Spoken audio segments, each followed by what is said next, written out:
I'm back December 6 ba? 8, 9. So, PJC. So, meron silang added yata. Pero hindi, guaranteed lang yung 5 million na sales.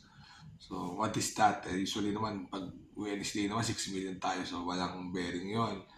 May bearing, yung no bearing, no effect. Kasi sigurado maglalabanan lahat yan. December na nagkabulan yan sila Boss James, sila Patrick, walang biyahe. So, ilan naman lamang ng no bearing. Anyway, race number 1. Balikat, Berting, tsaka Cunningham. Kasi yung Berting, Amerikano. Yung Cunningham naman, alam ko may 1.25 yata. At saka magaling. Diyan nalaglag si Tagulaw. Alam ko sa isang baro nalaglag si Tagulaw dyan. Alam ko may buti yan. So, magdalawa na kayo para maka 1.3. 3-2. Third choice ko yung, maybe yung confidence search na rin. Pero 3-2 lang yan. Alright? Alright. Race number 2. Nakita ko sa programa mukhang araw ni Masela Stable buong araw ngayon. First choice ko, Giselle's Night. Second choice ko si Speed of Sound. Third choice ko si yung Black Race, mabuti na rin. 1, 6, and 5. Yung closing time, hindi ko kasi kilala. Yan yata yung na-scratch. So, alam ko kung yan yung na-scratch dati, yung closing time, buti yan nung unang araw. Pero 1, 6, and 5 ako. Alright? Alright. Ito, race number 3. Yung Benji's player, magaling pag galing sa bakasyon. Pero yung Grand Laughter, ayun, may boy loli, paplutsahan yan. Chiller, sigurado. Hindi naman dinayo yan para patalo. So, pero ako dito? Grand Laughter. Yung Grand Laughter kasi, ang ipaglutlutan pa kay sino ba yan? Speed Dancer, tsaka kay Amor may Amor. May buti na.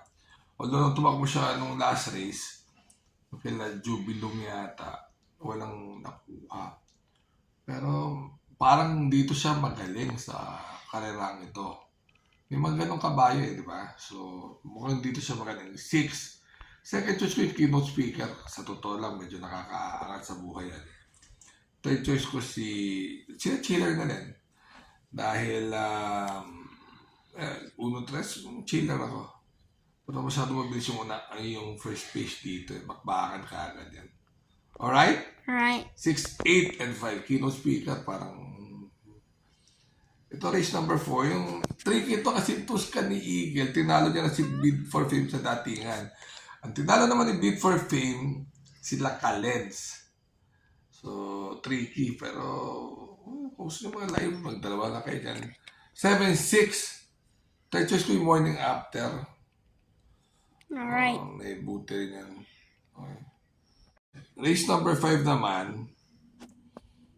Magandang laban to. King Hans, Clay Factor, Captain Death, tsaka Danius San. Pero Danius San ako.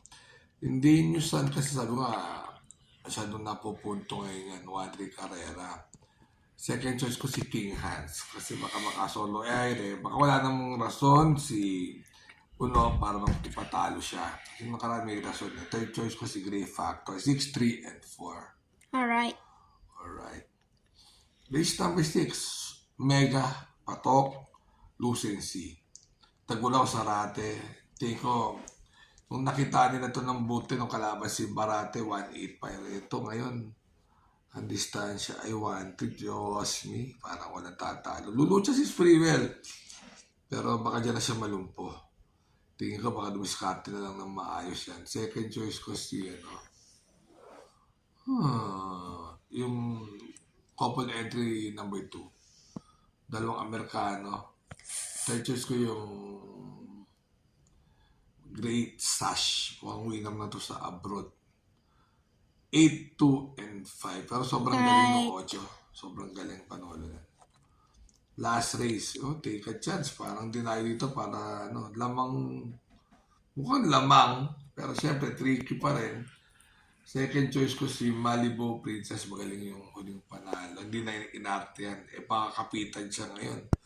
Third choice ko si Gentle Giant. Baka nagbatak lang nung Alright. 2, 7, and 8. Alright. Alright. Remember to be good because God is good all the time. So, quick vlog again. Mga 2-minute vlog lang to, ano. So, hopefully, magpanalo kayo. See you, see you.